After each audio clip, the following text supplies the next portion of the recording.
धान की खेती करने में अक्सर किसानों की जो सबसे बड़ी समस्या होती है वो है रोपाई के लिए मजदूरों की। दरअसल एक ही समय में धान की रोपाई होती है, ऐसे में समय पर मजदूरों का मिलना मुश्किल हो जाता है। अगर किसान धान की रोपाई यंत्र के द्वारा करें तो इससे कम समय में और कम खर्च में धान की रोपनी कर सकते हैं। तो चलिए धान रोपाई यंत्र के बारे में विस्तार से जानते हैं बिरसा कृषि विश्वविद्यालय जिला रांची के कृषि इंजीनियर डॉक्टर उत्तम कुमार से।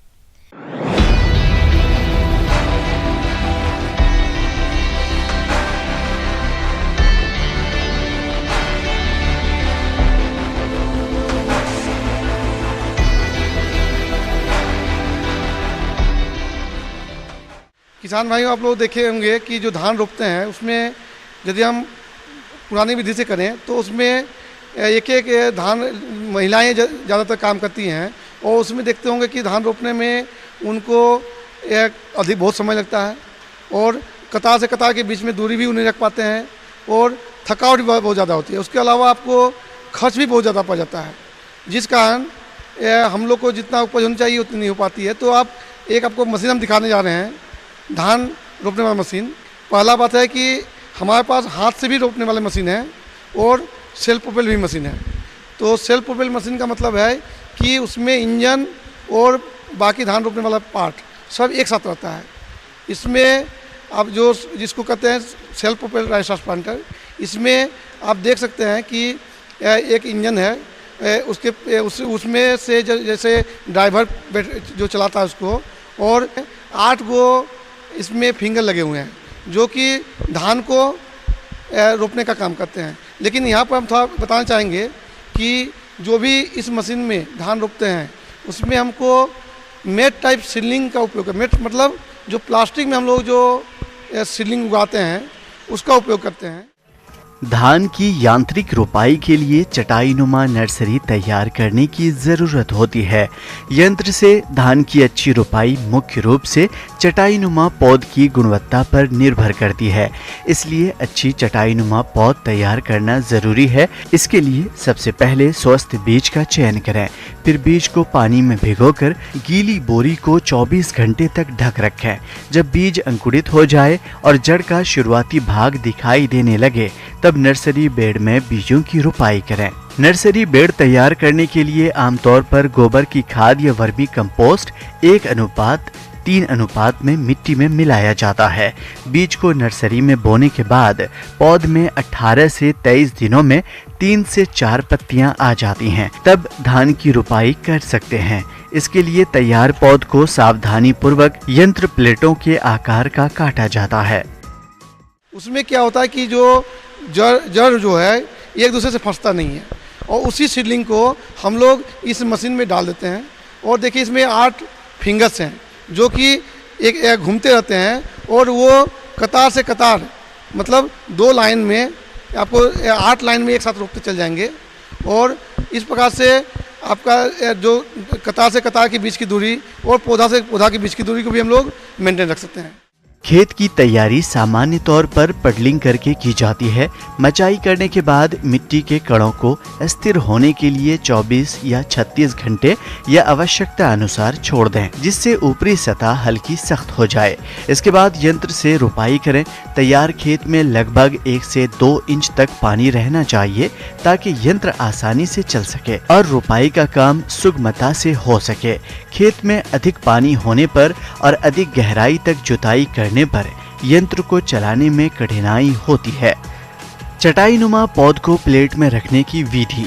चटाईनुमा पौध को ठीक से उठाया जाना चाहिए ताकि इसे मशीन के प्लेट में ठीक से बिना टूटे हुए रखा जा सके। चटाईनुमा पौधे को प्लेट में आसानी से सरकते हुए प्रवेश कराना चाहिए। जब प्लेट में पौध आधी रह जाए तो प्लेट का पौध से पुनः भर दिया जाता है, जिससे पौध से पौध की दूरी एक समान बनी रहती है।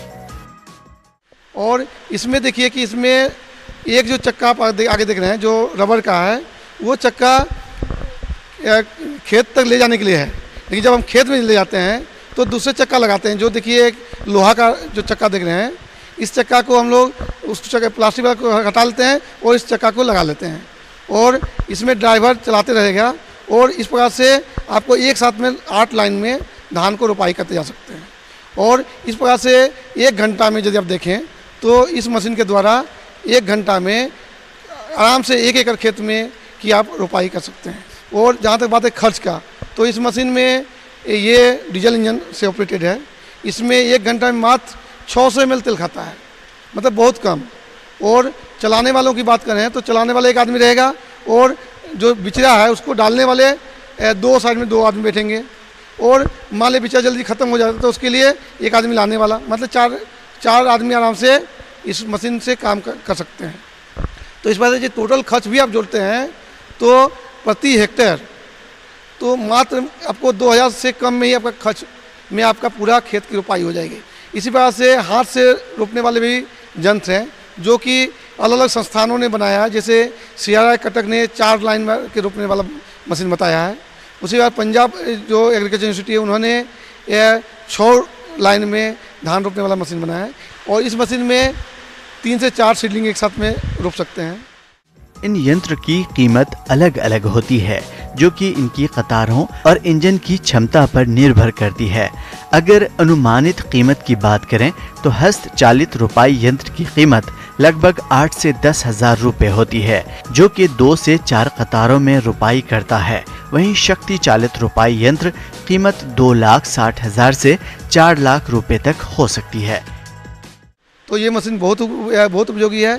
और जहाँ तक बात है इसमें सब्सिडी की बात है तो हमारा झारखंड सरकार अधिकतर कृषि यंत्रों पे सब्सिडी दे रही है, महिला समूहों में भी दे रही है। और यदि कोई चाहे कि एक भी खरीदना चाहे तो वो भी आज दिया जा रहा है। तो उसमें आपको जनरल, OBC, SC, ST अलग अलग कैटेगरी के हिसाब से भी गवर्नमेंट की सब्सिडी दी जा रही है। और इसकी विशेष जानकारी के लिए आप जहाँ पर हैं उसके ब्लॉक एग्रीकल्चर अफसर होते हैं, उनसे आप कांटेक्ट कीजिए, उनसे वहाँ से आप विशेष जानकारी प्राप्त कर सकते हैं। और बाकी मशीन के बारे में आप जानकारी चाहते हैं तो हमारे बिरसा कृषि विश्वविद्यालय के कृषि अभियंत्रण विभाग, कृषि अभियंत्रण महाविद्यालय में आप संपर्क कर सकते हैं। धान रोपाई यंत्र का रख रखाव। प्रतिदिन रोपाई के पश्चात मशीन के विभिन्न पुर्जों को धो देना चाहिए और मुख्य रूप से पौध प्लेट को अच्छी तरह धोकर उसे छायादार स्थान पर सुखाकर रखना चाहिए। रोपाई यंत्र को सुरक्षित स्थान पर रखें। मशीन को पानी से धोकर सुखा लें। मशीन के सभी पुर्जों को मिट्टी के तेल से साफ कर देना चाहिए। क्लच लीवर को इंगेज की अवस्था में रखना चाहिए। मशीन के अगले भाग को सहायक छड़ से फिट करके संतुलित रखें। मशीन को प्लास्टिक कवर से ढककर हवादार कमरे में रखना चाहिए। आगे और भी है खेती बाड़ी